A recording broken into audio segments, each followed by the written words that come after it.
Yeah. Yeah. But that's enough about my medical history. Let's talk about Lunar. To talk about video games on this podcast. That's about video games? Welcome to Medical History Book Club, a podcast where we talk a little bit about our medical problems, and talk about how it makes us feel.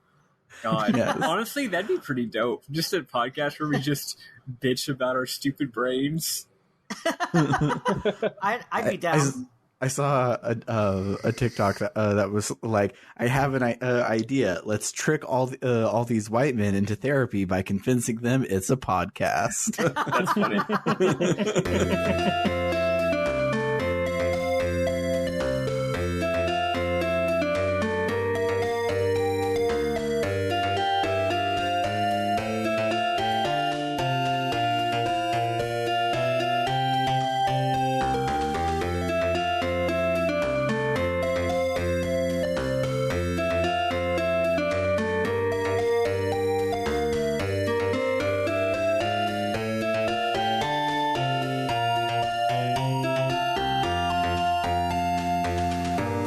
Welcome to RPG Book Club, the podcast where we play a little bit of a video game and talk about how it makes us feel. I am Sam Allman. I am Elias Sailor Eli Warren. I'm Maddy Grace Spiffle Webbin. And I forget if I introduce myself here or if you all introduce. No, you just introduce yourself normal style. You do it. Okay, yeah, cool. I'm Nega Sam, the game professor, also here. Yes. I'm gonna forget that every week, I swear. It's fine. We've got a Nega Sam. When are we gonna get a Mega Sam? Ooh, maybe Or if Rock Nega Sam Sam in Japan. God damn it. Maybe if Sam and Nega Sam are ever in the same room at once, they will merge and become Mega Sam. I can see that. Alternatively, Our powers like a Voltron thing. Alternatively, if that sounds more like a matter-antimatter thing, I'm pretty sure y'all would like cause the destruction of the universe. So please don't do that. Eli, what were you saying? maybe it's me, Gay Sam. Yes, me gay Sam. Sam's already like this close to being gay. Like just needs a little push. Yeah. The only thing, what is it? All it takes is one bad day to turn a Sam into a gay Sam. I thought you were going to end it with all it takes is one bad day to turn a Sam into a gay, and I was like, that's fucking poetry. I didn't think about that because the quote that I'm parodying doesn't rhyme. But you're right, that would have been smart. And today we're going to be talking about the third section of Lunar, the Silver Star, which is a beefy section that literally had like much. It had no stopping points. Like when I was getting there towards the end, I'm like, oh, we could just talk up until, it's all middle part. Oh, and the end of the episode was kind of the only thing. So buckle up, kids. This is going to be the only way it would have been shorter is if we'd played more last time, which we were originally going to, but then we didn't. So yeah. It's like we could have. The only like episode ending was the original episode ending that we had last time, which was about 15 minutes into what we played this week. Yep. But before we dive into this huge episode, let's waste 30 minutes talking about our week. Let's waste less time than that, but yes, still some, of course. Eli, what's going on with you? Well, the good news is practically nothing has happened to me except that work is busy as fuck. Yeah, you announced a release date for a video game, so sucks for you. No. And we have a whole lot of new people doing temp work for us, which is good. I'm glad that we have people doing temp work for us, and I appreciate them. But oh goodness, they have so many questions, and it's just a lot. Any questions? Oh, it's no longer that season anymore. Rip. It's always the season for David S. Pumpkins, as far as I'm concerned. But yeah, it's been a little stressful. Other than that, pretty much nothing has happened except that I procrastinated once more and had to finish. Actually, I didn't procrastinate on playing this week. I started doing it on Saturday. I did the whole Crystal Tower thing, And then I stopped there and was like, I'll have plenty of time to finish the rest. It took me literally all day to finish the rest. Aww. Yeah, it was. That happened to me today too. Oh god. Yeah. Eli, that what you forgot to mention the most important thing we did this week. We played Dusk to Dusk for the Halloween episode. That's true. That game fucking slaps. It's so good. Like, I was really impressed with this 2-hour game. Yeah. Yeah, I can't wait to listen to the episode. I haven't gotten to it yet, but it sounds like you had a great time with it. Yeah, it was really cool. So it's a RPG Maker visual novel puzzle adventure game type thing, and it's really cool because you think it's going to be a particular type of story, and then it's a different kind of one, and there's not really a moment where it switches over. It's not like for instance, Kevin Smith's Red State starts out and it's a comedy until they take the drink in the trailer, and then it's a horror movie. It's there's no moment where it changes. You're just right. Da, da, da, da, things are going on. And you're like, wait. Oh crap. Now I'm in the thing, and now it's different, and I have to do a whole different thing than I thought. And it's really good. I highly recommend it.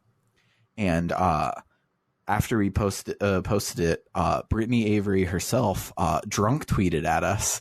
She was like, "Oh my god, I found this. It makes me so happy that you liked the game. It was my first time being the entire localization department instead of just the editor. So it was my first time doing the translation bits too. And so I'm glad that you loved it. But I'm guessing that's what she said because she was drunk and almost none of it was spelled correctly. And it was great because she did.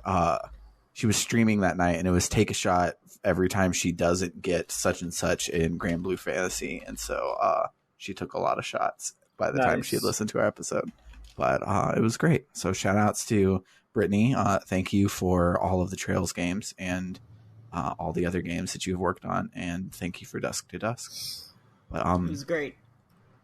Other than that, we had a indoor one-person fall festival for Scarlet on Halloween, and it was great.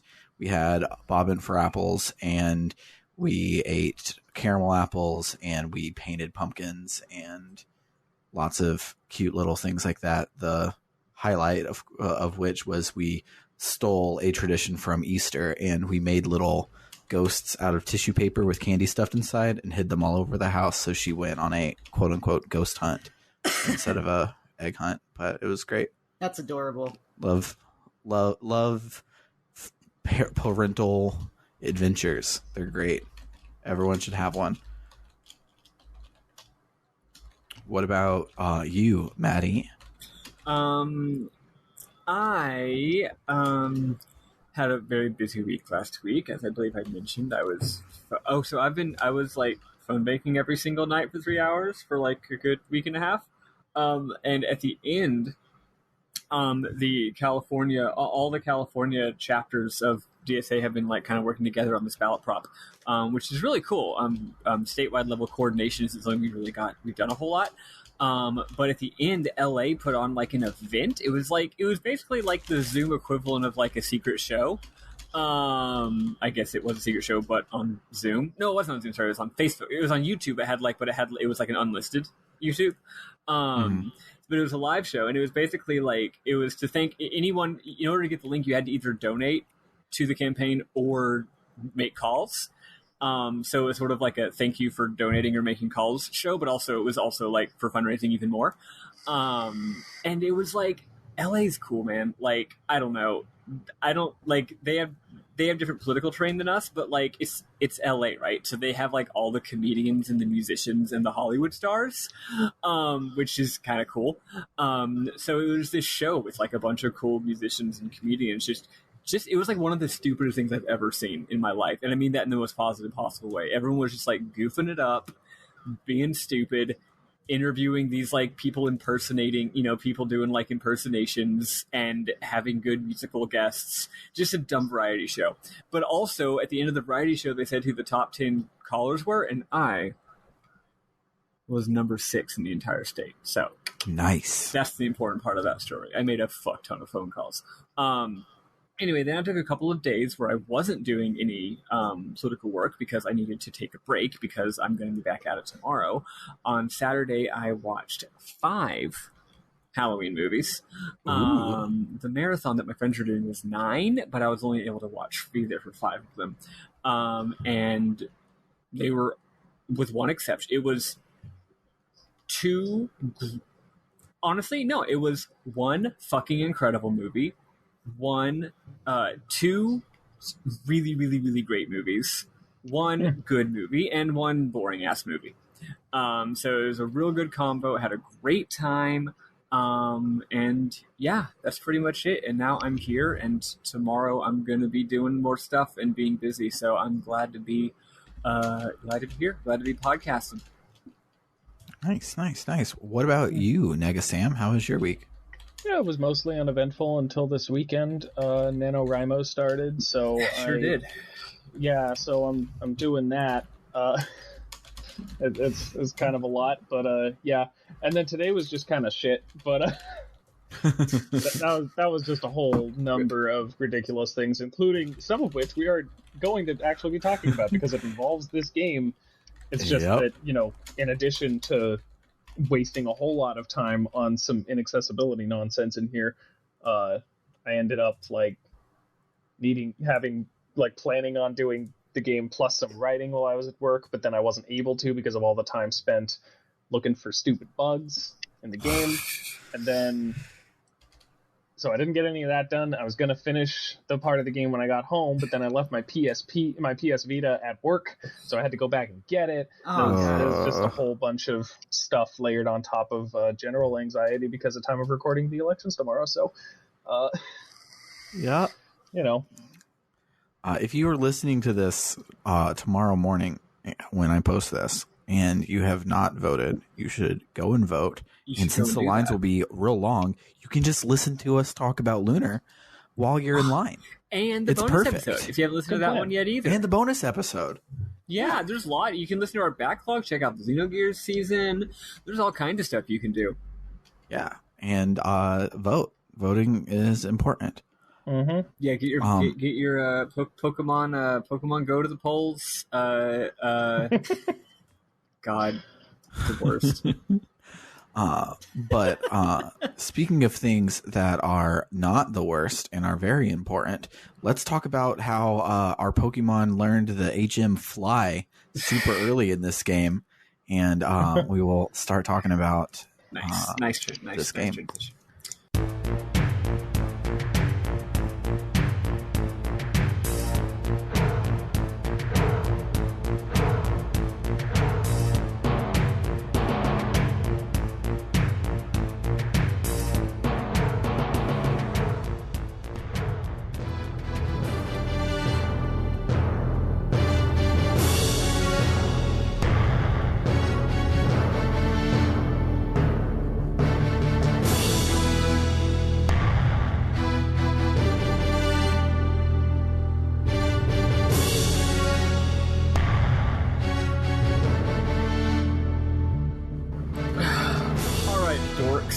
So when we last left our heroes, we'd been thrown in jail, and we're now out of jail in the exact same plot to go do the exact same plot of Dragon Warrior 3.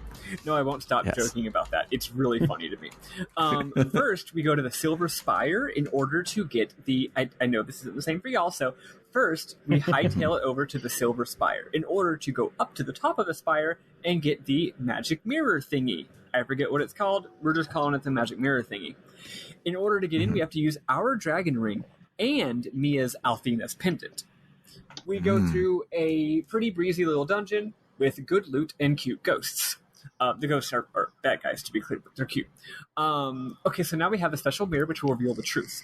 Mia tells us her mom went to the Crystal Spire, which is a different different spire, and we got to go there to kick her ass.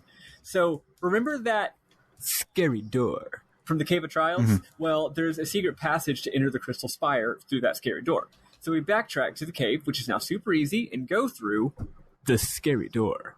We arrive in front of the Cave of Trials, and it's Nash. He says, Mia, I know you're a crazy broad and won't be dissuaded from this dangerous task, so I'm coming with you. Oh yeah, I forgot to mention last week, lol, Nash and Mia are kind of dating. They both like each other for sure, and the townspeople gossip about it. I forget the exact nature of it, but it was a presence last week that I forgot to mention. Well, guess what? Now he's coming with us to protect her because they like each other. See, there we go. It all makes sense. Anyway, he doesn't want her to fucking die, so he's in our party now. Which is funny because she's way more useful than he is. Anyway, the dungeon is mad easy because each battle is with huge groups of weak enemies, like 5 to 7 dudes per mob. But Nash and Mia both have great spells that hit all enemies. So we're just... Anyway, we're just blasting them with our AKs. Yeah, the dungeon is pretty... Oh, the dungeon is actually really pretty. Enemies include a bad cloud, a really cool crow with a human-shaped skull for a head. At the top... That's really cool. Yeah, it was really dope. At the top, there's a bunch of Lemia's followers. They're all shocked that we got this far. It's funny. They're not like... Again... It seems like everyone but Lemia is, like, pretty chill about this whole thing. Like, they are obeying her, but in, like, a chill way. Instead of us getting up there and them being like, oh, trespasser, you'll never get through here, and it's like a battle, they're all just like, oh, damn, how'd you get up here? Please don't go up there. Like, that's like, they literally are like, it's forbidden to go up there. If you go up there, you'll get put to death. So, like, please don't. We like you. We're not going to try to stop you because we're not bad guy. It's weird. It's cute though. It's cool. Because it's like she knows these people, right? So they're just being really chill about being the evil empress's followers or whatever. We go up the stairs, and it's the Star Chamber. As I said, going up there is strictly forbidden, punishable by death. We go anyway.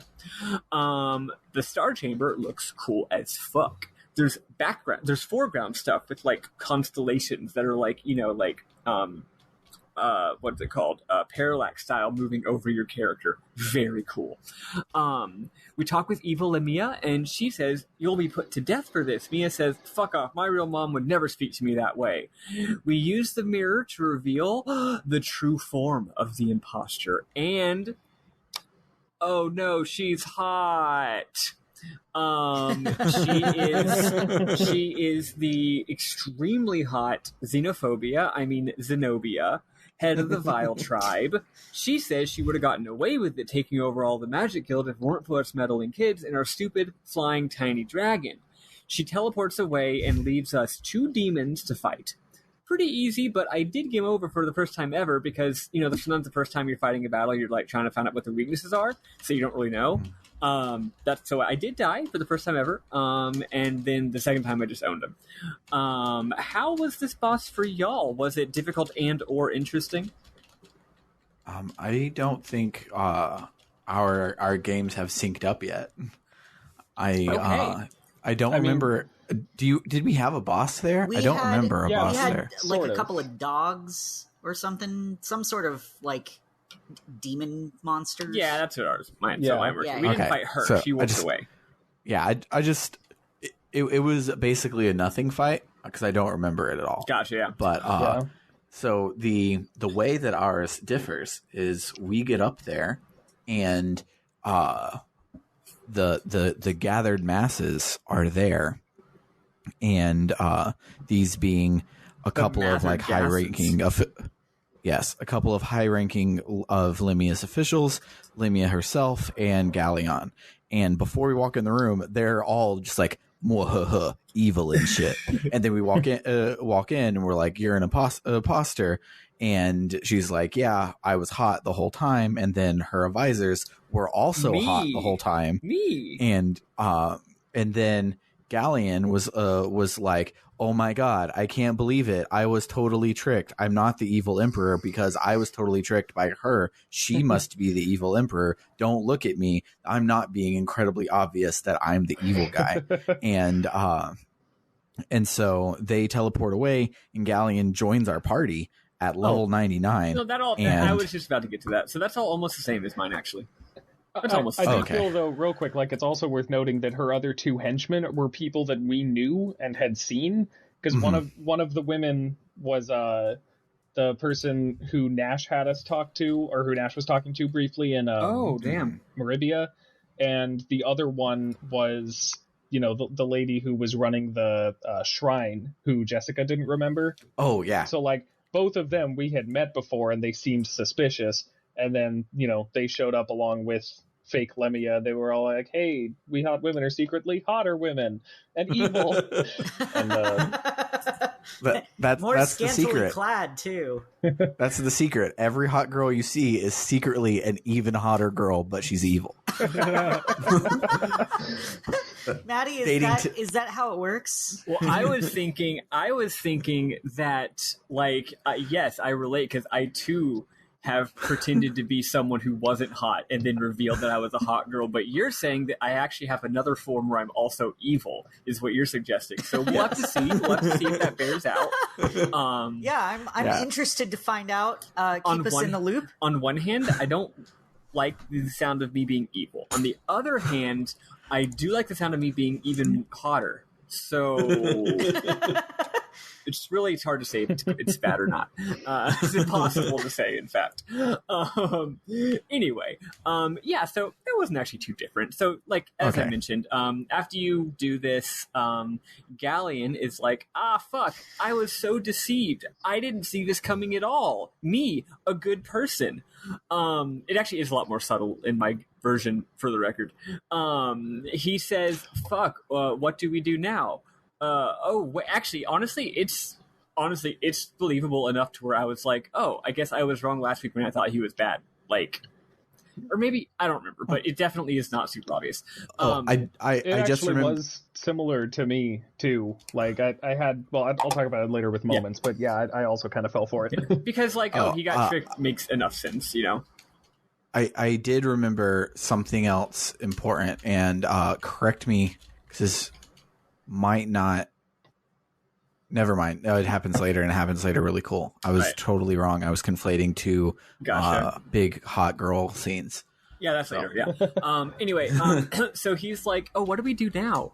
And then Galleon's like, oh, wait, you're from Berg, right? So you know where the White Dragon's cave is. We say, yeah.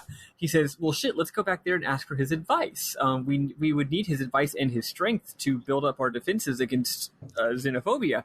We think, hey, that's convenient for us. We can go say hi to Luna as well because we miss her. Nice. But he says to meet him in Meribia first, he'll be talking with his old co-warrior, Mel de Alkirk.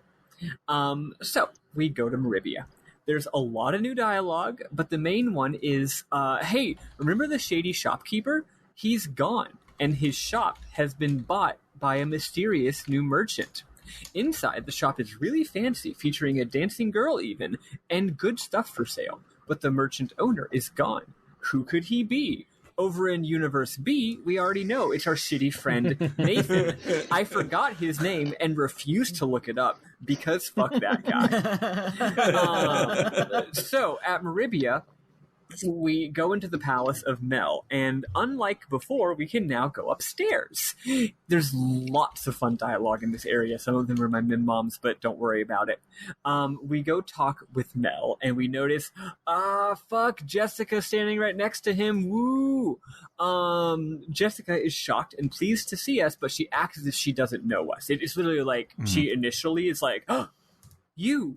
And then she's like, hello, welcome, travelers. My name is Jessica. Anyway, Mel is like, fuck, we gotta stop xenophobia, stay the night, and then catch the boat to Saith in the morning. So we do one of everyone's favorite tropes, which is when characters have to stay the night, and therefore something happens at night, because why else would they be doing that? During the nighttime, in an FMV scene, Alex has a dream of Luna screaming and being in trouble. Fuck! We wake up and Null has had the same dream. Fuck. Oh, also Galleon joins our party. I forgot to say that. He joined our party ages ago. Wow, he has really amazing stats. Like, wow, these guys definitely played Dragon Quest V, LMAO. We board we board the boat to Saith and then head to Berg. We talk to our parents, and it's hilarious. Our mom is like, "Oh, I'm so happy to see you back so soon. I was worried. Please rest up before you go back out again." Our dad, hilariously, is upset that we're back because he's been going around bragging to all his friends about how his son is on an adventure to be a hero. But now you're back, so people will think that we gave up, and he'll be embarrassed. Okay, at this point, I do want to pause and ask if what's going on over in Universe B. So, we also stopped and talked with Mel and met Jessica, and the scene was basically beat for beat. And but the main thing that's different is Luna is still in our party. Right. Yeah, point. I thought so. I thought that was the case. That's quite interesting. Yeah, and so that's why that's related to one of the things that I had thought was happening, but that happens later. So anyway, basically it's the same thing. We just get Luna popping in and having cute stuff so far. Nice. So next, spoiler alert, Luna's not going to do too well this week. And I want to spoil that because it turns out that at this point there's an optional Luna scene. I missed this scene because I was just thinking about achieving my goals. Because you go to the town and she's not there, and I just didn't know where she was, so I didn't think to go to the other area. And then Gallian is just like, "Hey, we gotta go to the White Dragon Cave." So I'm like, cool. So I missed this really sweet scene, which is crazy because it's the last scene you get of her before things happen. I saw it because I was watching a Let's Play to do my notes, right? But it's a really sweet scene.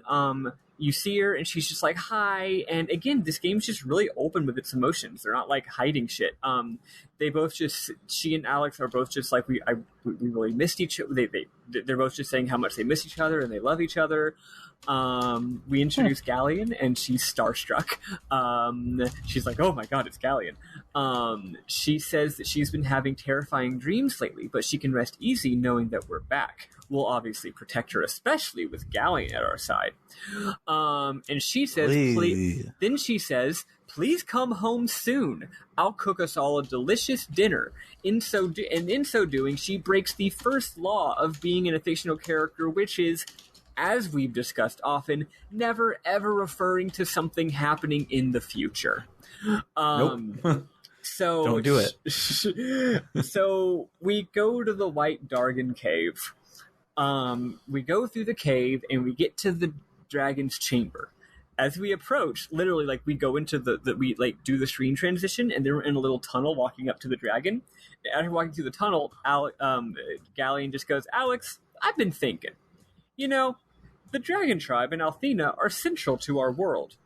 But if they're so powerful, why'd my best friend die and have to die to save them? Couldn't they have saved themselves without calling on a man to do their dirty work? I think so, and that's why I'll never forgive them. They don't deserve to rule the world. ... I do." And we're like, "All right, man." And then we keep walking down the hallway. And when we get to the end, we're just like, "Well, that was weird." When we get to the end of the hallway, Quark is like, "Oh, dope." That's the White Dragon, by the way. Quark is like, "Oh, dope, I'm glad to see you again. And oh, dip, you brought Gallian. Gally, how's it hanging, old pal? I haven't seen you since your best friend Dine died. That thing you're still upset about." Then the music changes into villain music, and we get an anime close-up of Gallian with a very villainous smirk on his face. He says, if not for Quark, Dine would still be alive. A part of him, meaning Gallian, died that day, and now things are going to change. He'll soon rule the world, ... but soon you have to die. We get a really cool shot of him and the dragon, and a big yellow ball of energy appears, and I think we hear Alex yelling at this point, which is weird. I guess it could be Mia. You hear a voice yelling like, "No," or something like that. Anyway, he does a yellow beam of light, killing the fuck out of Quark. Then he cackles villainously and says now only the goddess Althena is left. And then he teleports away. So turns out He was bad. Clark, also, in case you're curious, the whole thing about how he's like he's sad about dying, that was foreshadowed quite a bit by lots of NPCs. It didn't just come out of nowhere. I just forgot to mention it. A lot of NPCs are like, yeah, a lot of the NPCs are like, yeah, he's been weird ever since Dyne died. I guess he's mourning. I guess he's probably not evil. He's probably just sad. What's up? Weird, because if there was anything like that in ours, I didn't pick up on it. He seemed to be a mustache twirler a little bit more in ours. Like he was just like, I mean, it was foreshadowed with other NPCs talking about him. His actions. I mean, even in this scene, he didn't have a ever since Dyne died dragon white like all of that stuff. I just remember him saying like, I have all the magic. I am going to get rid of the white dragon, so you can't be a dragon master, so no one will stop me. And mwahaha, mwaha, mwaha, mwaha, mwaha, mwaha. But the important change about this scene, which will take a little steam away from probably the next thing you're about to talk about. It's not Quark dying, right? Because I know he didn't actually die. I've got another scene with Quark. Wait, what? What? Oh, well, Clark has some dying. Clark has some dying words that I'm about to say. Oh no, no, okay, it's not his dying words. It is Luna is with us, as you remember, and he's like, oh, I'm going to keep you from being Dragon Master, and now Luna, you look just like her, so so you're coming with me, and grabs her and teleports away, and she is now officially kidnapped, and it's a big oh shit moment. Damn. That happens right now, and I'm sure it's about to happen to you when you get back to Berg. Over here in Universe A, she has not been kidnapped yet, as far as we know. So Quark, with his dying breath, says we must become a Dragon Master. Once he's gone, he being Quark, the goddess will be vulnerable to attack, and only a Dragon Master can save her. He says the room that we couldn't go to earlier, with the weird crystal thing, has the dragon wings in it. Go get them. They'll allow us to do fast travel, but we can't use them yet. First, we need to travel the world and, quote, seek out our true feelings, a.k.a. watch literally one more cutscene. So we get the wings, which are indeed without power, and Alex gets a dope dragon spell. Well, that was a horrible tragedy, but at least we get to go have a delicious dinner with our family and girlfriend. Time to take a big sip of water and head back home. Hold on. I'll help recreate the moment. Okay. Oh no! When we get back, we hear Luna screaming. I made myself choke. When we get back, we hear Luna screaming, and Eli spits water all over his computer. I'm not doing that part. Yeah, not doing that part. Luna is in danger. Fuck! It's the hot lady again. She has tit tats. She says that she, quote, she says that Luna, quote, might be, end quote, the goddess. Also, she doesn't really have time for our shit, and will sentence us to hard labor in a mine. At this thought, I thought, oh wow, they really played Dragon Quest V. But no, actually, this isn't a dramatic time skip of servitude in a mine. It's actually just a pretty tough solo boss battle against like 6 demons that we win with our new spell. Like, I legitimately was like, oh, are they literally doing Dragon Quest V? Is this a forced lost battle? And then I lost and was like, oh, I guess it's not. Afterwards, she gets mad at us for killing her henchman, and then says, oh, I just said she teleports away, but she didn't actually. So she gets mad at us for killing her henchman, and says if we ever want to see Luna again, we have to visit Galleon, who's waiting for us. She teleports away with Luna. At this point, we realize that Galleon is the oft-discussed, oft-foreshadowed in previous episode Magic Emperor, the one who's been on the rise. It was him all along. He'll pay for this. Also, our wings work now. Okay. We go back to town, and everyone is gone, and there's bad music. But our parents are there, but actually they're demons in disguise. And they tell us all the villagers were kidnapped and taken to Talon Mine, and we fight them, and then we go to Saith, and then we go back to Meribia, and then we go to Vane. We tell our friends about everything that's transpired, and oh snap, Lamia is back. But it turns out she was in fact the unknown person in that cell from before, but we didn't like dramatically find her. They're just like, hey, we found her. It turns out she was tortured with magic and has lost her memory. Mia and Nash say she's under a curse, and the only way to break it is to kick Galleon's ass. So they join the party. Oh, also, turns out this is all Nash's fault. Nash told Galleon about the white dragon being near Berg, and Nash told Galleon that Luna had a beautiful singing voice. LMAO, he feels bad. Oh yeah, in case I don't remember if I foreshadowed this or set it up enough last week, but it became apparent. Sorry. That didn't start getting foreshadowed until we returned to Meribia earlier in today's episode. Sorry. An hour of gameplay earlier, when we go back through the towns, they all have new dialogue, and one of the new dialogues is that these girls have been disappearing, and it's specifically been girls with nice singing voices, which is cute because we've already met a couple of them. Like, they do the FF4 thing where you talk to someone, and they're like, I want to sing for you. And then, because it actually can do disc audio, you actually hear someone singing. Right, yeah. They sing a really cute song. Does y'all have the one where it's like, na na na na na na na na na na na? Yeah. Yeah, it's really cute. Yeah. So there's already like, oh, it's almost good as Luna, and I'm like, yeah. So there's already been like 2 different singing and dancing girls in the game so far, in addition to Luna. So they've been getting kidnapped. That was already foreshadowed. Okay, I'm sorry. I have to. There's I think it's time for another. Yeah. Give me one more second. Just make sure that I'm at a stopping point. So what was it? So just to make sure we're tying it all together. So the point is, they were going around catching people with beautiful singing voices. I guess that's because the goddess had a beautiful singing voice, and the implication there is that the goddess is not, in fact, at the top of the mountain in her shrine, but has somehow been reincarnated as a person. No one's aware of this. They're just like, yeah, the goddess is up on the mountain. I guess not. I guess she's a human-seeming girl. So Luna may or may not be the reincarnation of the goddess, and because Nash was just like, hey, Galleon, guess what? Luna's got a beautiful singing voice. Oops. Sorry, Nash. Okay, what's going on in Universe B? Nega Sam. I have to ask, here's the thing, because there's a lot of changes, but also I got the fast travel wings, and I'm like, oh, cool. Let's see. Maybe I'll go to Meribia.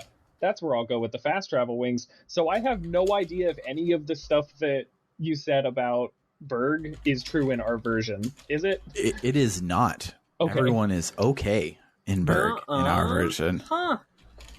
Yeah, if something happens on that, it'll happen later. But I was expecting, because that was the original stopping point. You know, the thing that I had said before, like, because I had looked at a fact for the Silver Star, not Silver Star story, and they were like, oh, you get back to Berg and the town is razed and Luna is kidnapped, and I'm like, oh, okay, that happens at the beginning of every JRPG. It's a spoiler, but not really. And then that never happened in our game. It was all of that stuff was tidied up into the White Dragon Cave scene. And so Quark was like, hey, you got to do all the things with this dying breath, and gave us the dragon wings, and he just gave it to us. He made us go on a trek for the dragon ring and didn't make you, but then he made you go on a trek for the dragon wings that we did not have to do. And so we're even there. But then our dragon wings worked right away. So we just went outside and flew to Meribia. Wild. Also, though, so are you saying that nothing happened in Meribia on the way to Vale? Something is going to. Oh, okay. So I guess just the order of that changed. Okay, go on. Like then. Involving Jessica and stuff?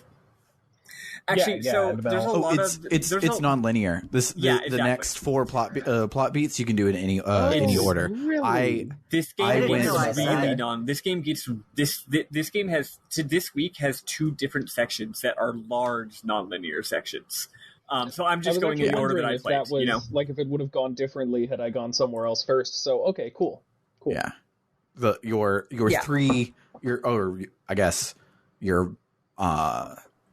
all your party members can be gotten in any order. Yeah, so just to be clear, like, I went to Vane. Right. I actually didn't think about this part being non-linear because I didn't notice, I guess. But the later part, I explicitly write in my notes, like, I'm just going to try and write what I did and also kind of synthesize things a little bit, you know. The reason I went to now Vane... that I think about it, though, if if you would have had to go through Meribia to get to Vane if you didn't use the wings, right? Well, I was when I wrote the notes just now, I probably just forgot about the wings. Okay. I just forgot about it.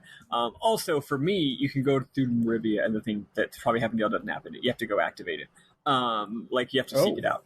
But anyway, again, more nonlinear, more old school. So anyway, the point is, so I went to Vane, I think, because I was just like, that seemed like a place to go, right? Like, that's kind of like the HQ of my dude, so it seems like a reasonable place to go.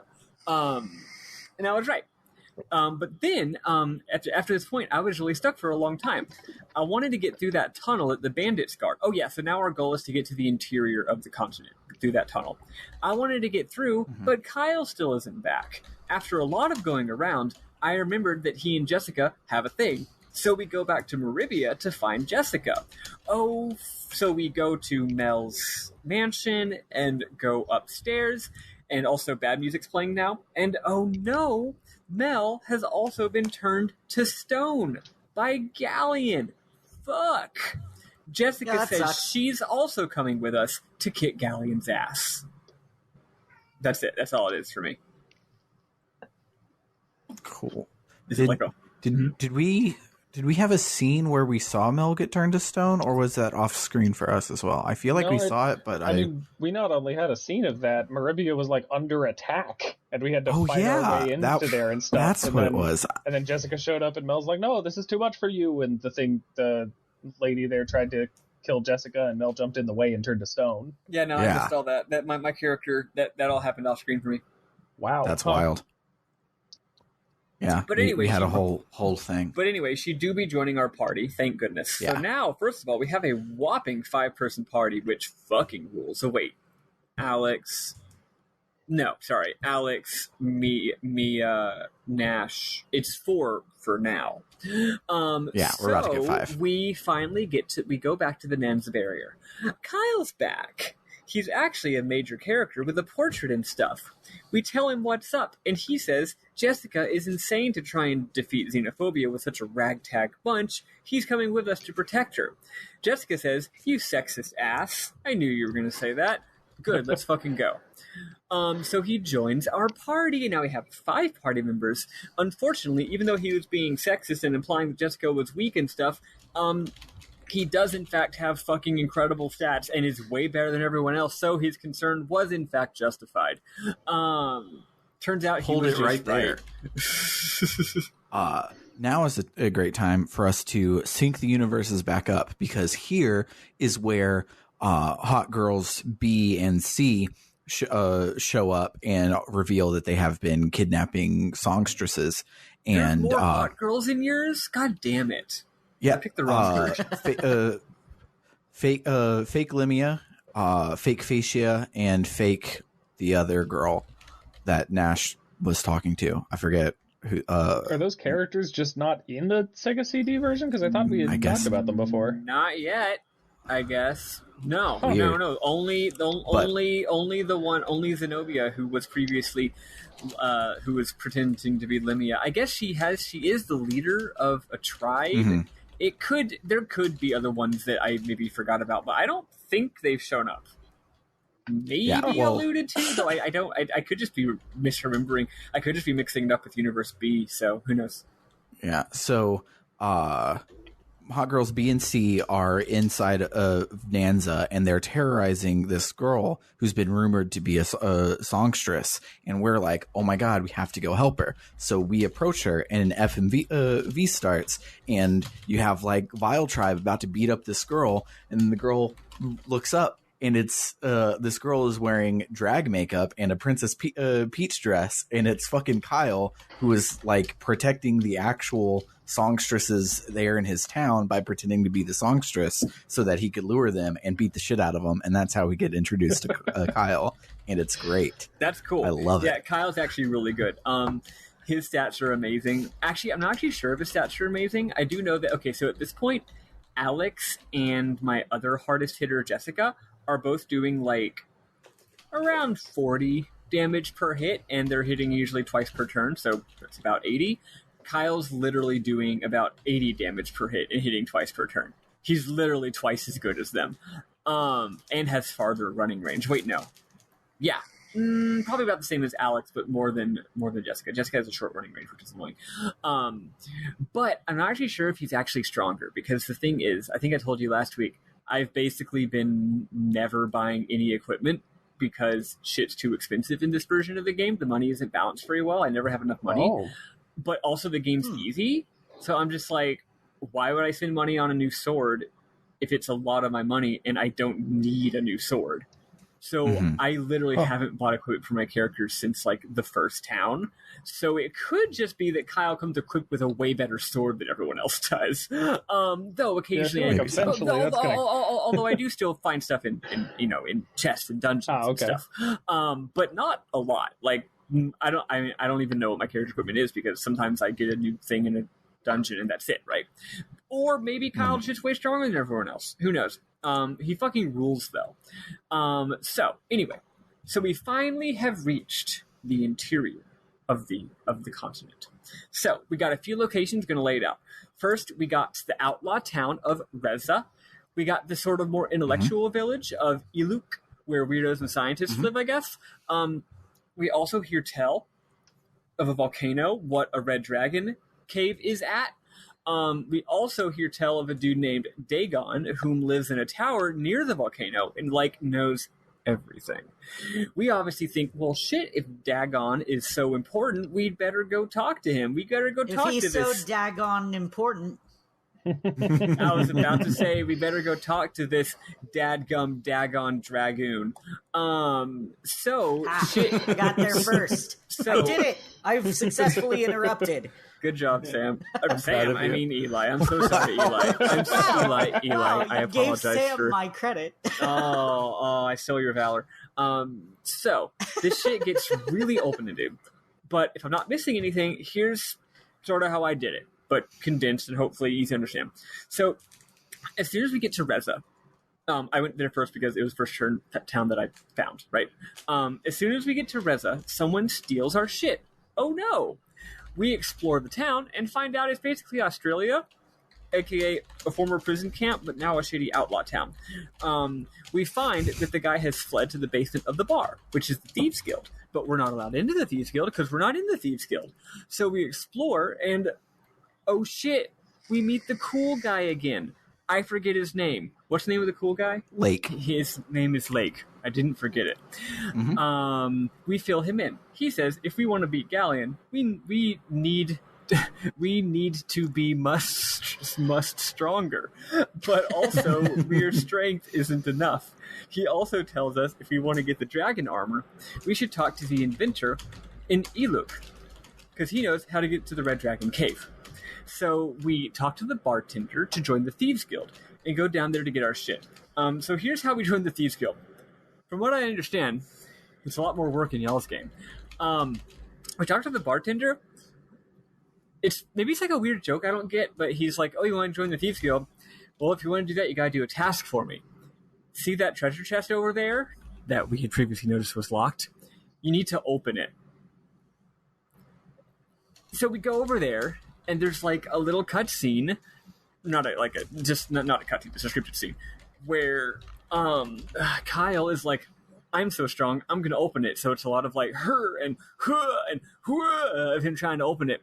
And then it doesn't open. I think he was like, oh, it takes a real man to open it. And then Jessica's like, you're right, it does take a real man. I wonder if we'll ever be able to find one. But then I was like, oh, so that's a little funny thing. Now I'm going to have a quest, right? No. Then he just like gets mad and hits it, and then it opens. And there's a Thieves Crest inside, and we go back, and the guy's like, cool, you're in the Thieves Guild now. So that was getting into the Thieves Guild. So we go downstairs, and there's the doorman is like, you're too young to be in the Thieves Guild, but sure. We find the guy who took our stuff, and he says he was hypnotized by a hot lady. He's actually one of Kyle's men, and Kyle apologizes for him being hypnotized by a hot lady. Look, whomst among us, okay? So we again learn of an inventor making a flying machine in Iluk. at the Thieves Bazaar, there's like 4 shops with all sorts of good shit there, including two important items: soap and cloud. Man, this bazaar has everything.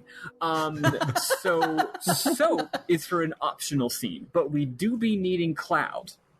If you talk to the NPCs, you'll be aware of the fact that you need these 2 things. It's all very open-ended, very Dragon Quest 3, even more like 2E. You gotta be talking to NPCs, you gotta be figuring shit out from different towns. But so I'm skipping the part where I didn't know I needed the cloud, right? So anyway, we head to Eluk. We talk to an inventor guy, and he says he'll totally... I'm going to stop you there, because we have 3 dungeons Give me in between those last 2 because sentence. I think that it might match up if I talk a little bit more first. Just hold on. Maybe. Like literally 2 more paragraphs. Oh no, I mean, okay. I'm sure yours is way different. I just think this is slightly better stopping point for me. So we talked to an inventor guy, and he says he'll totally let us test out his invention when it's done. He's been looking for chumps, heroes. But first, we gotta go to the desert and kill mobs until we get an item he needs to finish the balloon. The drop rate is super small. It takes like 1,000,000 years. Anyway, we give the item to the dude, and he goes to finish his hot air balloon. Hell yes! Jessica volunteers to steer it, because as we recall, she's a boatswain. Then we get a hilarious scene. The balloon works amazingly. We get an overworld scene of it flying with this lovely music. It flies right to the volcano, and then past it, and then it circles around, and then it flies towards the spire, and then it curves away, and then it goes around for a while, and then the winds pick up and start blowing us back toward Reza, and then the steering breaks, and then we crash right in the middle of Reza, and 0 progress is made. It's hilarious. I don't even know if this scene's even necessary now that I think about it. Yeah, I don't remember that scene. Yeah, that didn't happen to us. So the people who made Silver Star Stories sure didn't think so. Yeah, so we end up getting to, just so you know, we do end up getting to the spire a different way. And I can't remember if going that different way was somehow gated by this scene, but I don't actually think so. I think it's literally just you're doing Dragon Quest style, following the NPCs to solve the mystery of where to fucking go, and one of the routes just doesn't work, which is really funny, but maybe not. Anyway, okay, y'all tell me how this worked in Universe B. Okay, so we make it to Reza, and we get our dragon wings stolen. So now our Pokemon has forgot the move Fly, so we cannot go wherever we need to. And we're like, well, that's shitty. Yeah. We need Ours to get were that stolen back. too. I forgot about that. It wasn't just our shit. It was our dragon wings. Yeah, but go on. So we go to try and find him, and like, oh, yeah, that was a thief. But in Reza, the only way that they can have a society completely built on thieves is there's one rule, and it's illegal to steal from a member of the Thieves Guild. The 2 guildmates can't steal from each other. So we need to join the Thieves Guild so that we can do it. But we have an initiation. So the law works retroactively? Basically. Yeah. That's funny. The leader of the Thieves Guild says so, at least. So yeah, I guess you could go to and say that you remember the Thieves Guild and show them your badge, I guess. Anyway, go on. Yeah, so we have to do initiation where we have to go, like, thieve up a town. And I don't remember what in particular we have to get from that town, but we head to the town of Myriad. And like a book, I think? Yeah, oh yeah, we have to go and get this town. They have this, like, ancient thievery book, and we have to go and get it. It's like the I almost said Kama Sutra of thieving, but I was trying to refer to, I think, the Art of War, but whatever. The Thieves Guild Kama Sutra. You have to go and catch. It's the I Ching of thieving. Yes. So we have to go to Myriad and get it. And when we get there, Myriad is a whole lot of excuses to make incest jokes is what it is. It is. Yeah. Yeah, there's a whole lot of that. Hey, did y'all know that all rednecks are stupid and also do incest all the time? It's true. Oh man, they're all like it's that. True and funny. Yeah, this whole town felt a little mean-spirited to me, not gonna lie. Yeah. Also, so they didn't. Also, in my version of the game, they didn't do typing the accents very well at all. It was completely off. I was like, that's not how you would type that if they had a southern accent. That's not right. Yeah, so we go to Myriad, and we're trying to find where it is, and they're like, oh, they're over there on the other side. And they're like, but it's across this rickety bridge. Don't all cross it at once, or you'll all fall in and drown. And we're like, yeah, whatever. We're JRPG parties. Nothing bad ever happens to us. Also, we have to walk in a straight line. We're a JRPG party. Yes, so we go to walk over the bridge. It collapses underneath us. We fall into the water. We get everybody back together. It's not really that important, but we do find that the book is at the top of Damon's tower. It is, and it's kind of like a lot of people are trying to steal it, but no one can make their way through Damon's tower. So we then go to Damon's tower and we just walk there and make our way up the tower, doing little door puzzles in the dungeon. There's a lot of really cool, cute, like power of friendship type scenes that will be all over my memoms, but they're not important here. But basically we get to the top and we prove that we have power of will as well as power of beating things up. Damon approves and gives us the book, and we open it and it's like, how to be a thief. Rule 1, don't get caught. Rule 2, don't steal from other thieves. Rule 3, there are no rules except for 1 and 2. And that's the entirety of the book. And then we can take that back to join the Thieves Guild and get our wings back and see all the cool shops.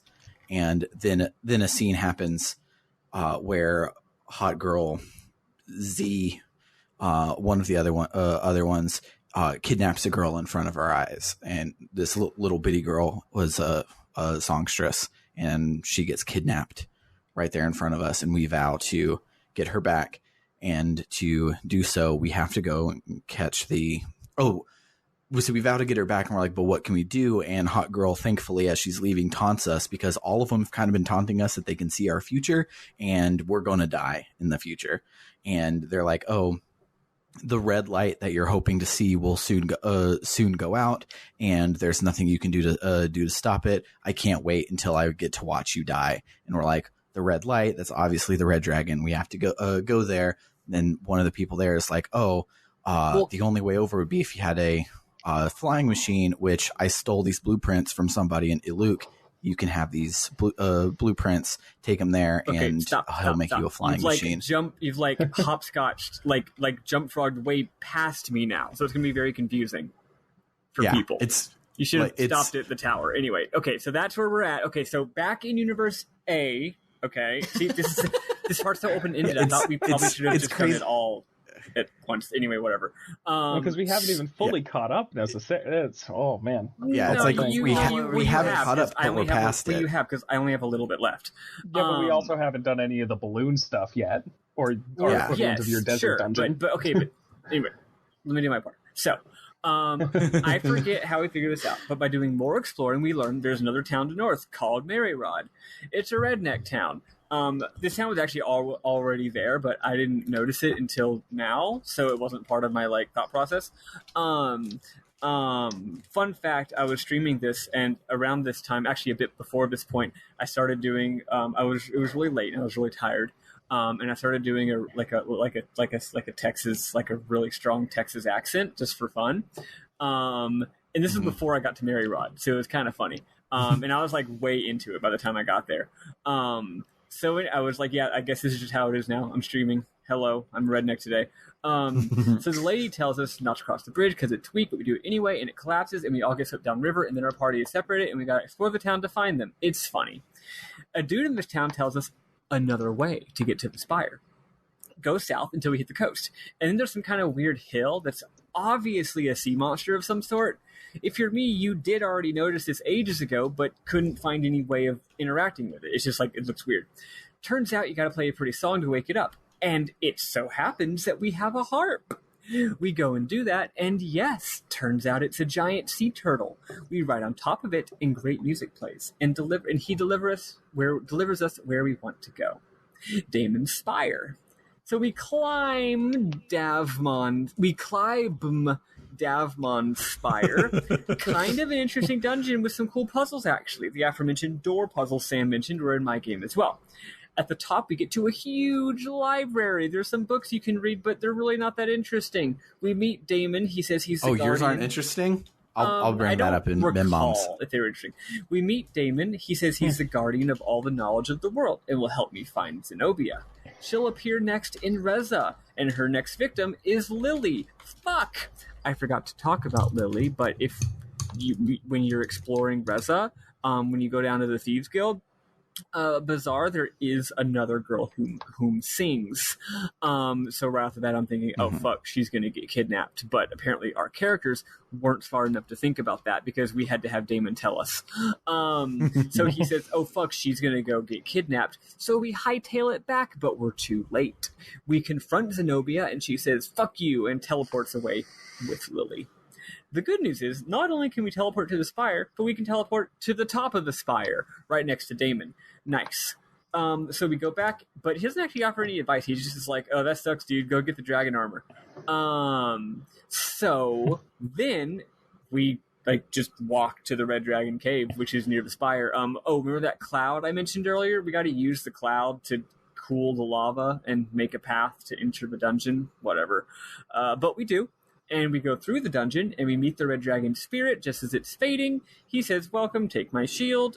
Sorry, it's shield, not armor. I said armor earlier. It's actually shield. Whatever. We get the Dragon Fire spell, the Dragon Shield, a bunch of XP, and that's it for me. So, how does it work for It's not y'all? at all that for us.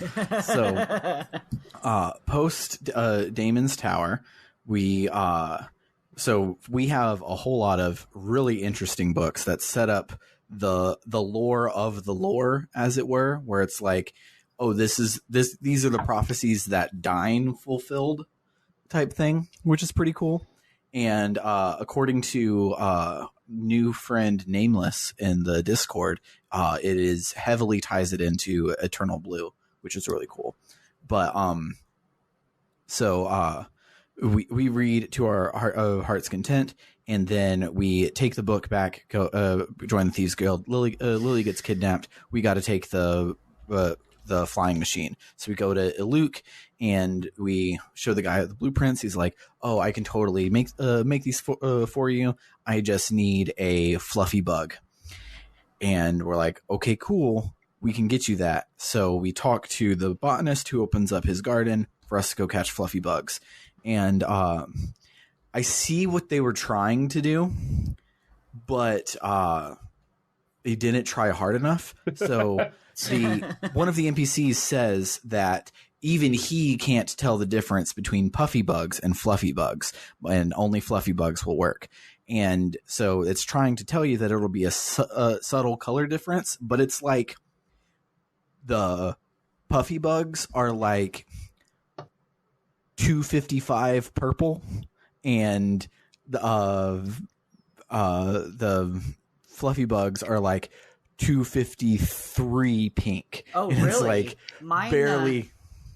Go ahead. I don't remember which one was the right bug and which was the wrong, but the wrong bug was blue and the right bug was pink. Like, it was a very clear difference. Oh, and I'm like, how can you not tell these apart? Oh, no. I have screenshots up in the host only if you want to see the pink and not pink that these bugs were. Yeah, mine were very distinct from each other. Yeah, so if you are colorblind, please play the mobile version of this video game. I'm playing the PSX version. The mobile version is the PSX port. Gotcha. Yeah, if you will allow me a second. As a person with a red-green Dutan's color deficiency, fuck this entire area. It's the worst. This is what I spent literal hours doing. I was supposed to be getting ahead in my NaNoWriMo and stuff, and instead my entire evening was lost in trying to figure out to find these stupid bugs. It was very bad, and I hate it. This area is bad. So in defense of the game, they do a whole lot besides the color to point you towards it. Like the fluffy bugs won't attack your character, and like in this game, the like overworld mobs are vicious. Like in most games, I try to sneak past it. I almost don't even try anymore in this game because I can't do it. Like they just will catch you no matter what. Yeah. But these don't run towards you, so it's a big hint. Like, hey, that something's different about this one, which is kind of cool. The color's a little off. When you get into battle with it, there's one fluffy bug and it runs away. So if you win that battle, the camera then will follow that fluffy bug as it runs to a different part of the dungeon for you to go and do it. They do a lot of things, but finding that first one before you get all of the scripted stuff, like it runs away and all of that, is not a fun time. And because it doesn't chase you, and this is a game with mobs on the overworld, you're trying to dodge them anyways, so it's not chasing you, and you're just like, oh wow, I did it. I got past one this time. But that was the one you did not need to get past. So it's worth noting too just how many mobs this area has. It is packed full of them. So when you're just like going through, if you missed that one, you're going to end up in so many battles and spending so much time without ever actually, getting the thing you need to get because you passed it in the first room. Yeah, it's frustrating. But fluffy bug in hand, we take it back. He dissects it, hooks it up to the thing. He doesn't explain why that makes a hot air balloon, but it does. And we get in the hot air balloon, and we easily take it up and go straight into the volcano. Inside of the volcano, one of the hot girls, I think it is actually Zenobia this time, she shows up to taunt us and 6 demon dogs at us in a really cool boss fight that's super trivial because Mia just got her big ass ice spell, and the town before sold ice equipment, and these are Cerberus fire dogs, so they died real easy. And on top of that, we spent about 6 hours looking for fucking bugs and fighting thousands of enemies. So every time the Cerberus would like try to hit me, I would jump out of the way. It would be a miss because I was just way higher level than it. So we fight it, and it's like, well, too bad the dragon's not even in there, so you guys fucking suck. And so we go in there, and of course the dragon isn't there, but the dragon's is like, hey, don't worry. My soul is immortal, so even though my body is gone, I still can talk to you, and we'll still meet again one day. And Null gets like really affected by it. Like he's like gonna cry the whole time, just like, oh, it's so sad that the dragon is dying, blah blah blah, blah blah blah. And so the dragon's like, hey, here's the shield. It gets this like computer generated FMV of us receiving the shield, and it is super extra for something not fucking important at all. And so we get the shield and make our way back out of the dungeon. We get into the hot air balloon and we ride it up, and that's when we get the crashing the hot air balloon, and it crashes into Reza, and that's where we save. So things still haven't lined up perfectly for us yet, but it's kind of close, and it's kind of cool. Also, just so y'all are curious, the next thing, technically we do stop the game here, but if when we first broke that bridge, you talk to this one person, he's like, oh, I reckon I'll get around to fixing it. And I know that's a terrible accent. I'm making fun of the game here. But he doesn't, because he is a lazy bumpkin. So I did check just to be sure, because I didn't know where else to fucking go. If you go back up to Maribel, the bridge is back. So next week, I'm pretty sure both of us are just going across that bridge. So we are, I guess, kind of all on the same page now. But anywho, cool. So thank you for joining, man. And here I thought Chrono Cross was the game about 2 different dimensions. Yeah. But really, it's this one. That's it for the week. Let's talk about memorable moments, because I have a whole bunch. Same. I actually have some this week. Ooh.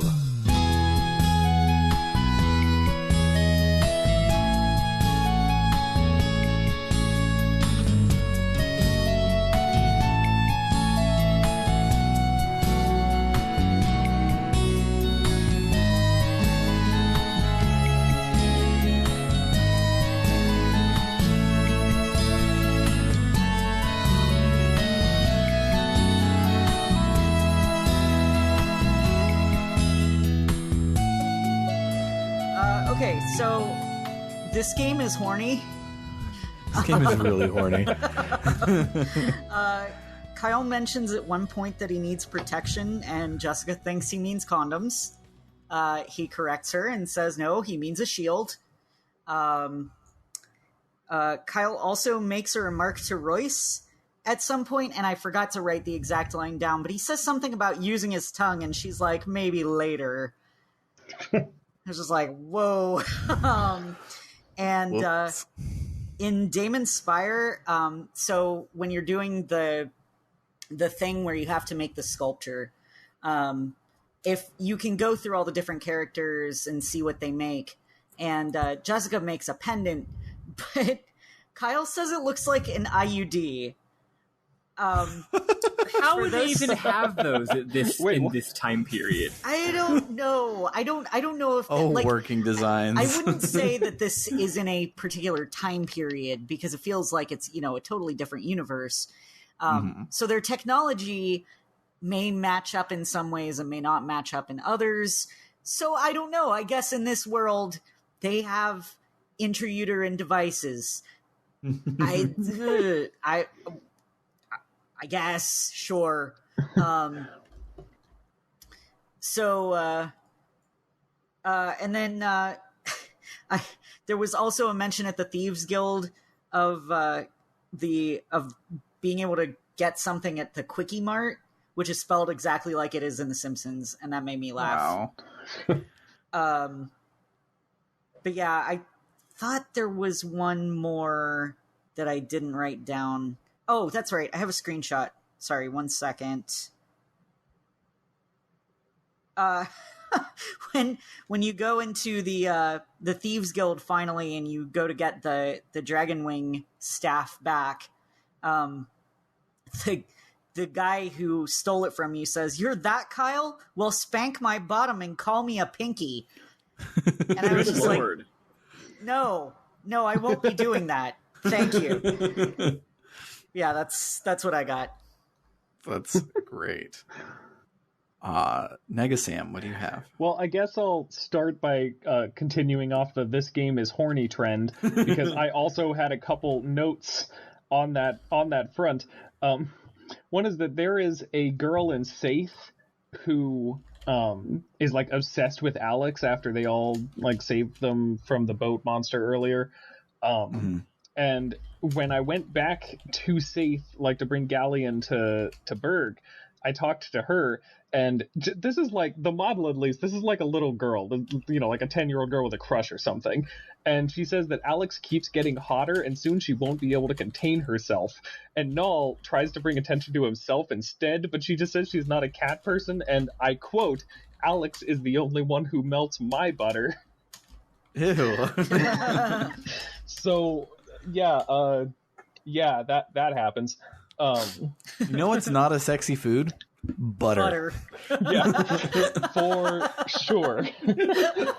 And then there's another bit. Remember the lady in the Thieves Town where Kyle was, who said something about how like we kids are too young to know what her wares are.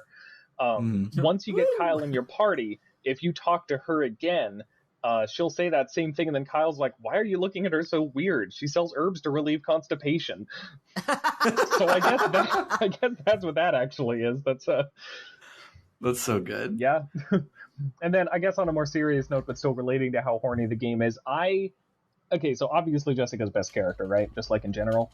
But I love this subversion of the like virginal white mage stereotype, specifically because it's not like the innocent virginal female character is actually the knight or whatever, which is also good, but what they're doing in here is basically having this character who would theoretically be the healer and be this like usually when you have like the women who are the healers in these games, they're extremely like innocent and virginal. Like you could not convince me that Yuna in Final Fantasy X knows what sex is, until 10-2, but we can just ignore that. I mean, or the lake scene, depending on your interpretation of it. Okay, yeah, that's fair. But yeah, like generally this character's type is like that.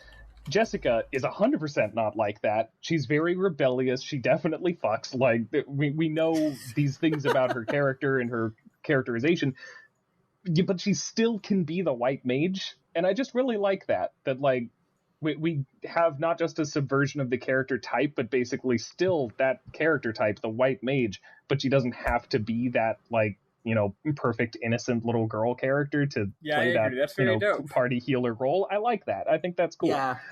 They didn't be like, they didn't be like, we're subverting it by having her not be a white mage anymore. It's like, no, she still is. That's what makes her cool. Yeah.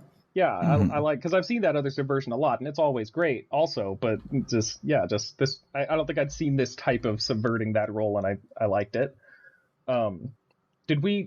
Are we going to be talking about the Springs later? I visited the Springs. Is that going to be a thing later? It was going to be one of my memorable moments. Okay, I'll let you talk about that then. Y'all can share that. I was gonna, but yeah, it's whatever. I'll skip over that then, since we'll be doing more. One thing I did mean to ask, did the Sega CD version have a bit in, like, that forest dungeon-y area where Stone Mel showed up?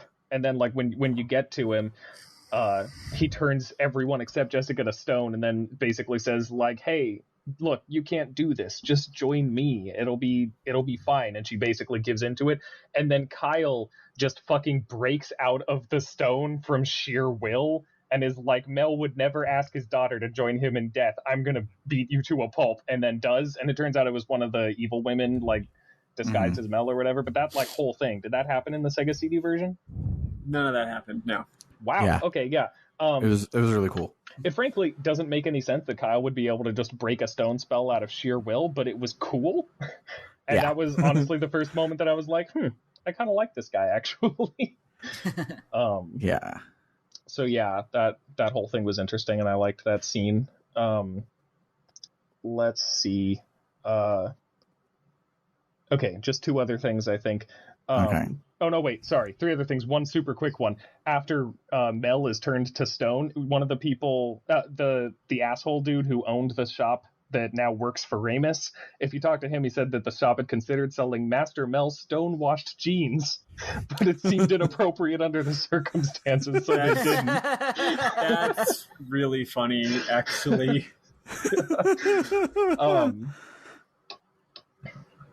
Okay, and then just regarding the galleon thing, because we talked about that a little earlier, I was also kind of fooled by that, because at first I was, they revealed all the bad guys and he wasn't one of them. So I was like, oh, okay, weird, sure. And it seemed weird to me that he would, like, they were straight up trying to, like, do some evil experiment on Luna or something. And I was like, it seems kind of weird that he would just, like, go along with that, but okay. But then when you're in Berg, there's this bit, if you take him up to Dine's Dine Shrine. Dine's grave, yeah. He has this bit of conversation about how I have the screenshots. I can read it if you want me to. That would be fantastic. I have a summary in my notes somewhere, but he says, "What purpose does this pathetic monument stand to serve? A pitiful attempt to keep Dine's memory alive? Our world must stop dwelling on the relics of the past and look forward towards the future. A future ruled by one stronger than a feeble dragon master. One who can unite the world with pure strength of will alone." And see, in hindsight, obviously foreshadowing how evil he is or whatever, but there was a moment there where I was thinking, I didn't expect him to be, like, kind of bitter about what happened, and that's interesting. I'm interested in seeing where this, and pretty then, cool. It's like he just ended up being evil, but Yeah, but it is cool that, like, you saved the world, but you think that the cost shouldn't have been what it was. Like, that's neat. Yeah, I'm interested in seeing if it sort of, like, turns into his motivation or whatever, or if that's just kind of, he's evil now, because I don't know, because that angle seemed interesting to me. But then, when it turned out he was fake too, I was legitimately like, oh, I didn't expect that. But then I was kind of, okay, have we all played Wind Waker? Yes. Yeah. At least a little bit of it? No, I haven't played it, but I've watched people play it. Okay. I don't want to, I mean, mild Wind Waker spoilers, but this moment's talked about a lot. You know that bit where you have this super cool, badass lady Tetra with you, and then this king shows up and he's all like, hey, actually, you're Princess Zelda, and then he puts her in a dress and tells her to stay put? Oh, yeah. That sucked a lot. I hated that, and I kind of felt that way about this thing with Luna, and I'm sure that's partially because of how this version handles it, where she was with us the whole time, but I kind of am a little upset that we had this cool character and then sort of the moment the important stuff happens, she just gets damseled anyway. And we'll see where that goes. I just kind of wish that hadn't happened. I guess it seemed like this game was doing a decent job so far of not doing all of the stuff that I just kind of expected to do, and then it just kind of did. Yeah.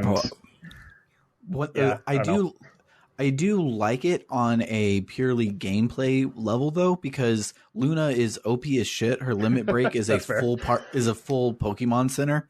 Like it just heals everybody HP and MP in the middle of thing. Like she's really freaking strong, and you kind of rely on that. I definitely relied on that when Eli was like, this was really hard. I was like, oh, I had a limit break, so it was really easy for me. Yeah. And now I don't have that, and I have Jessica as my healer. And Jessica has all the same basic spells, but her limit break is a damage dealing limit break, and it's way different and not as overpowered. And I like that it kind of like dangled it in front of you and then took your nice toys away. But I agree that Luna deserved better than just being kidnapped. Yeah, that's entirely fair. But yeah, I think that's all my main moments. Overall, I don't know. I'm enjoying the game, but this segment definitely laid bare some of the stuff that I had been glad it hadn't been doing up to this point. Like structurally, also, these JRPGs have a tendency to simplify the structure of their storytelling a lot. I mean, the extreme of that is obviously get the 4 crystals and then, nothing important happens until you get all 4 of them. And this isn't that, thankfully, but it has started doing a lot more of the we need to go talk to the Red Dragon. Okay, here's a bunch of random bullshit we gotta do to get there kind of stuff. And, I don't know. I think it does a decent job keeping it all interesting, but there were definitely a couple times that I felt like I was spinning my wheels because the game was making me, and that's always frustrating. But yeah, still enjoying it overall.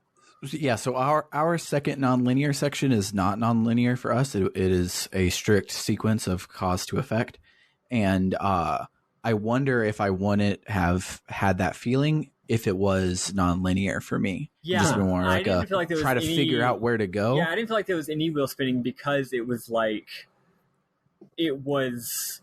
an interesting that's fun when you're just piecing it all together to NPCs, right? Instead of it being a linear series of cutscenes. Also, frankly, there wasn't as much of it. Well, I don't know. There was about as much. It was just, I mean, there were fewer dungeons, but there was still the same amount of going around. But yeah, having multiple NPCs being where's oh, you should go and talk to that guy, and you being okay, cool, I guess I should. That's even though you're literally just talking to NPCs, that's action. That's literally that's gameplay. That's me using my brain instead of you watching a bunch of cutscenes, right? Yeah. Was that all that you had, Negasam? I believe so, and it was plenty. Okay. I feel like I've talked a while, so that's I'm pretty sure that's everything.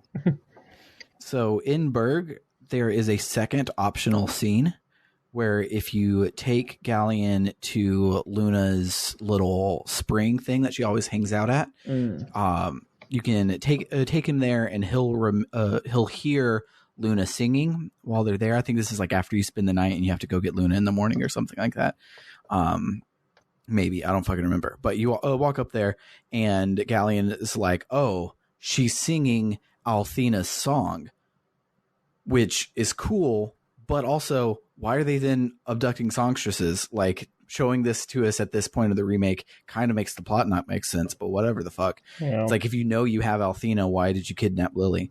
But So he's like, oh, it makes sense now, and it flashes back to that playable prologue where you hear Althena sing that song, and it's the full party heal limit break that Luna does, and it gives the party a full heal, and they come back, have a bunch of the power of friendship.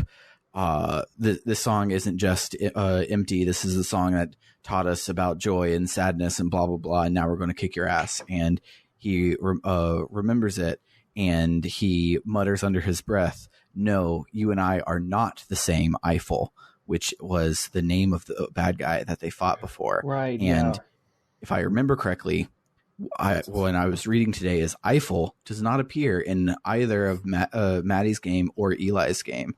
So that's a whole little subplot that was added for the PSP version, which is kind of cool. Other than that, the FMV where Galleon becomes a Darth Vader ass and reveals that he's a bad guy is really cool and has a lot of really dope shots, including this awesome shot of Luna like with like realization on her face. Like she doesn't look scared that she's about to be kidnapped. She's like, oh, you're the main bad guy, and also I think I'm the main good guy, and this kind of fucking sucks. And it's a really cool FMV, and I really liked it. Past that, let's see. I thought of another one. Go for it. Have you all used the soap? Yes, I have. That was going to be one of mine, so I'll bring it up now. So at the when you're at the bottom of the Thieves Guild and you get the blueprints, the guy also hands you a bar of soap, and you're like, what the fuck? What do I need soap for? So if you go to Althena's shrine that's in this part of the continent, it doesn't give you a free full party hill. I mean, you can walk inside and talk to the thing, but like there's not like a free in type thing. So you go talk to them, and they're like, oh, bathe in the shrine, and your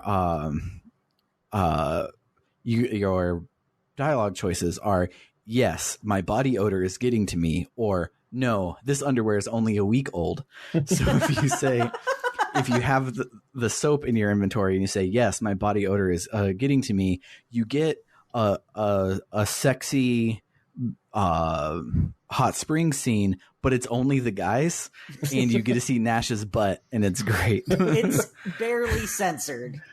It is not even censored at all, almost, and it's great. Yeah. I didn't notice any censoring actually. It was like very, very like his ass crack at the bottom was mosaiced out very slightly. Yeah, it's great. And a great thing of characterization is Kyle is in the water, so he's not wearing a towel at all. Nash has a towel that has like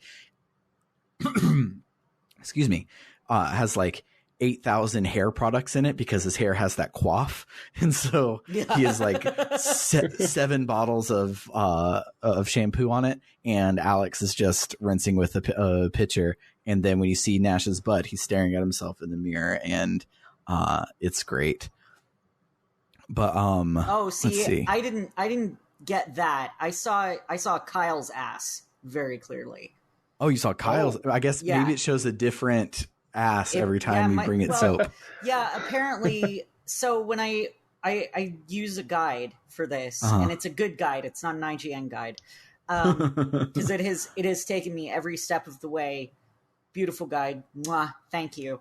I don't remember the website it's on. I'll plug it next time. But anyway, it told me early on to buy at least 2, if not 3 bars of soap. And I was like, what the fuck is this for? All right. And it used, like, I spent all my money on that goddamn soap. And now I'm like, all right, this is worth it. Love to see anime butts. Yeah. But, so Damon's Tower for us, all of the power of friendship, little conversation puzzles were really cool. There was one where you had to pick who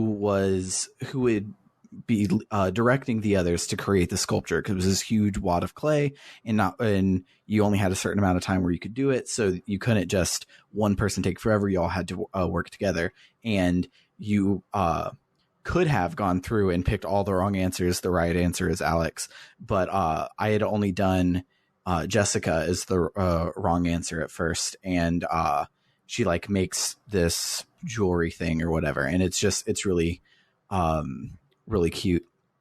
But on one of them, I forget which one, I think Nash says something like, "Oh, let me do it. I can make the clay," and she goes. Jessica says, "Back off, ego, Angelo. The last thing I need is you and Kyle to have a narcissism duel," which I thought was great. And then all of the lore in the books is really fucking cool. Basically, from what I understand, so there are two stars in this system, Earth and the Moon. One is the silver star, the moon. The other one is the blue star, Earth, up in the sky. And everyone was hanging out, having a great time on Earth. But then there was catastrophic war. So Althena left the fate of the world in the hands of a girl and left to the moon to create this second world on the moon, which is kind of really cool. And Dine did something, I forget what his prophecy was, but that prophecy was just to set up his successor, and his successor would finish the real prophecy, which is us. We already know we're going to be the Dragon Master. It's kind of the whole point, but it's still really cool that it's like, oh, there was this whole like Earth lore, and Earth is a shithole right now, and that's why we're living on the moon, because we done blued it up, so the goddess left, and kind of really cool. But that's about all I have of that. While Maddy talks about hers, I will pull up our first, like, this is the first time we've had someone like respond to the episode right after it came out with like corrections and shit, is our new friend Nameless from the Discord. He gave us a 3 goddamn kilobyte text file of corrections and shit, which is pretty cool. Nice. So I will pull that up while Maddy talks about it. Okay, so a few things. Just one thing. First of all, or just a few things. The soap thing is pretty much the same for me. Although, funny enough, it wasn't given to us in a cutscene. When we went downstairs to the bazaar, it's just a thing that they're selling. You look at a store and it's like, armor, healing item, soap. And you find out from an NPC that there's this hot spring that'll, heal you right up. And then once you get to the hot spring, they're like, oh, you can't take the bath here unless you have soap. So then you go, oh, I gotta go get the soap. When you go back, they're like, yeah, it's only for men. I know, it's discriminatory, but hey, it's a tradition, which I find funny. Let's see. In Reza, there's this guy who's standing near the town square. You talk to him, and he's just like, I'm so bored. I just want to see something cool happen. And that's all he says. And then later, when the hot air balloon crashes, it crashes right in front of him. And he goes, man, oh man, that was so cool. So he's real happy about that. Also, turns out, I think I recall mentioning that one of the game drops multiple hints to the same location, because that way we're more likely to see them, which is what you should do if you're doing like a NPC style figured out kind of game. But one of the NPCs that told you about the guy building the invention up in Eluk, he was down in the Thieves Guild. And after all this shit happened with it crashing, you go and you talk to him again, and basically he admits that the inventor had paid him to get someone to go and be his guinea pig for his invention. So it was all like a scam, all like a setup, basically, which is really funny. Also, let's see. thought I had more than this. Also, at some point, when you're in the book room, the top of the tower of the books, one of them, I don't know the context of this. Oh, there was a book about video games, and eventually it says, video games will eventually rot the minds of all that they enslave. And I'm like, oh gosh. Yeah, it's true. Yeah, and those are all of mine, apparently. I guess I didn't take very many screenshots this time around. Yeah. Cool. So I will read and skip a couple paragraphs of what Nameless dropped. He got some cool knowledge for us. So he says to answer some questions that were brought up so far, Silver Star story, the PlayStation 1 version, stresses that Dine's last adventure occurred 15 years ago to the game proper. The significance of this number might vary between this and the original version. So something might be different in the Silver Star about it being precisely 15 years ago. And he also brought up that Silver Star Harmony for the PSP kind of did the Spoony Bard of it all, where like a lot of the working designs translation was like remembered and revered, so they left a lot of stuff in it that Xseed doesn't normally leave in. Xseed is usually a lot more true to the text, but they had a lot of the stuff, including apparently the Tootsie Pop joke is in the Xseed version because it was famous, and so it's kind of it's like a redo, but they didn't like go all the way to do a redo because they like everyone loved the original one, which is kind of cool. Then he says that the first Vane sequence where we meet Mia, Galleon, and Galleon's mission briefing all takes place within the same day. Apparently, one of us had said that a couple of days later, but it's all the same day. And he also says that as we deduced on the podcast, Lunar does take place on the moon. It's the Silver Star to the Blue Star nearby. Knowing that, several questions come to mind, chief among them being the simplest why. The answers are touched on all ports, like I mentioned, but never elaborated on in great detail until Lunar Eternal Blue. And then this part... Is that the sequel, or... What was that? Sorry, which one is Eternal Blue? Is that the second one? Or? It's this sequel, yeah. Oh, okay, cool. I have that. Yeah. I'll need to play that after this. Yeah, I'm probably the moment we finish loading up Lunar Eternal Blue, because this game is really good and I really like it. And then Nameless now mentions Maddy by name. He actually couldn't remember who said it, but he's adding Maddy right now. He says, quote, back in 1993, we meet the best character in the fucking game. It's Jessica, who I just now, writing these notes, realize is totally an elf. And he goes, to Maddy, there's a lot to unpack here, so let's prioritize it all, starting with the most pressing. Jessica is not an elf. She is half beast woman. Her mother was human, and Mel is a beast man. While your elf racism remains intact despite your feelings towards Jessica, you might be on the furry radar. No, to be clear, I said she's an elf because she has pointy elf ears. That's literally the only reason. And because she's extremely OP, which is elves. Yes. Yeah. She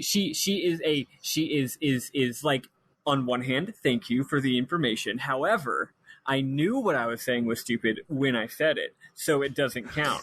No, she is conceptually an elf, right? Obviously, there's been no mentions of elves in this game. Actually, I didn't even know that beast women existed either, so there you go.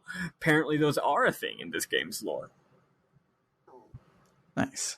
And he says that the sequel features other Beastmen, but Mel's the only one that exists in this game, and they were supposed to be a bigger deal. That's why one was on the team, but NPCs are hard to make a lot more of, so they didn't do that. But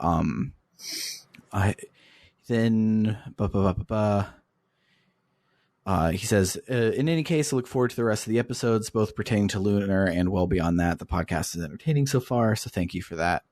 And he says that Lunar being all about music and being of the 90s, there were a bunch of Image songs if you are unfamiliar with image songs, it's basically a song that is in character, that the character wrote it. So it's like, it like will turn whatever work you have into a musical, even though it's not a musical. So you just buy the CD and it's like, oh, this is Jessica's song. And just, he dropped us a link to Jessica's image song, which is called Pretty Girl. And it's performed by her voice actor from the Sega Saturn. And as a fun fact, the Japanese voice actors are different in every single port, which is wild because the translations aren't as crazy different as they are in ours. But yeah, that's basically all he says. Just then says, have fun, see you guys later, and he'll be tuning in. So thank you for that, Nameless. You are our first real piece of like response mail. All the ones you had before is just Matt making fucking jokes. So thank you for that.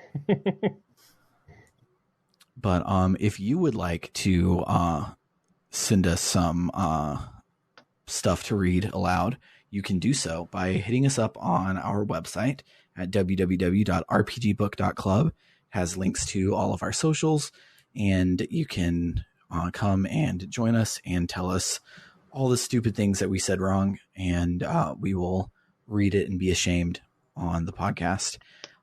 Next week, we will be completing everything that happens at the Black Dragon Fort. So we'll be doing 2 dragons worth. And yeah, that will be a good stopping spot. It might be thick. It looks not as thick as this time, but who fucking knows? This game might have a big nonlinear bug catching section in the fucking middle, and it'd be another 6 goddamn hours of our life that we waste. Yeah, look, as long as I don't have to catch any more damn slightly differently colored bugs, I will be content. Yeah. But slightly different colored bugs are the bane of your existence now. Yeah, yes. Pretty much. Slightly different colored things in general are the bane of my existence, but gosh, you know. Yeah.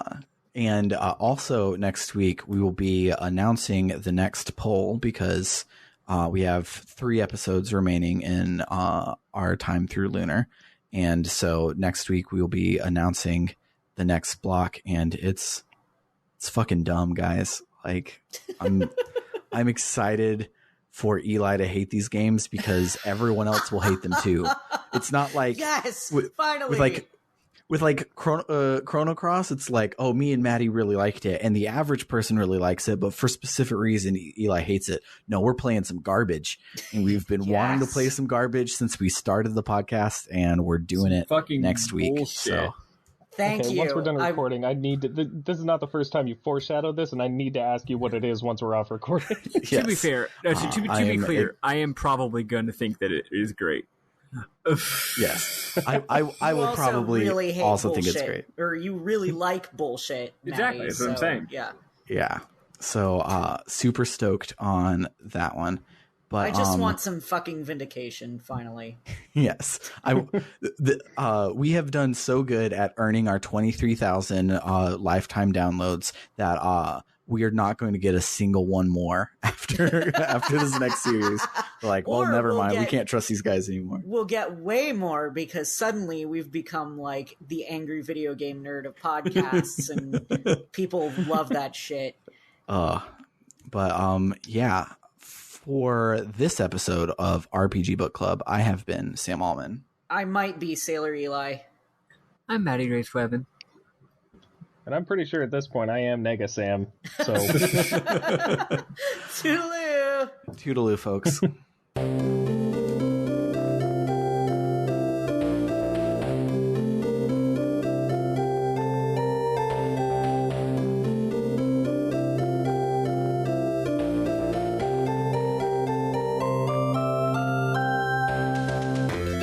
Decided to, for some damn reason, write a novel.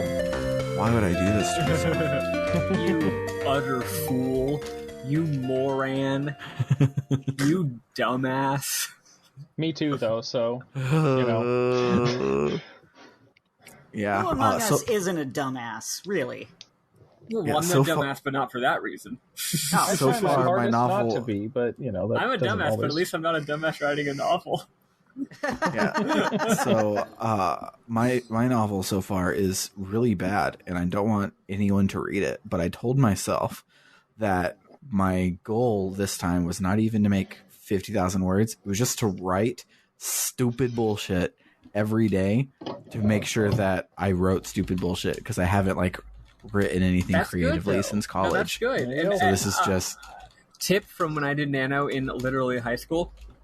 Maybe you already know this one, but turn off your monitor and just type.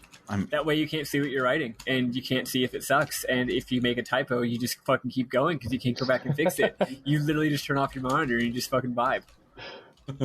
That's cool. It's fun. I like that in concept, but I also know if I were to do that, I would end up like at some point getting my just fingers one off on the keyboard or something, and then I'd look back at it later and I was like, "What the fuck did I write?" I would bump the mouse and it would click out, and I would just be wasting keystrokes. Oh no! I would just type 50,000 keywords and then not accidentally like post your entire like writing that day to Facebook or something instead. Well, when I did it, it was very helpful. Yeah, I in the mornings listen to Mario Kart music because it's amazing for ADHD. That makes sense. To the other two of the three of us that normally host this podcast that have ADHD, you should listen to Mario Kart music when you need to focus. It's like that makes sense. For what it's worth, I do also. So ADHD is the fucking worst. How has this podcast made an episode every week for so long when all of us have ADHD and we can't remember if we've opened our drink yet or not?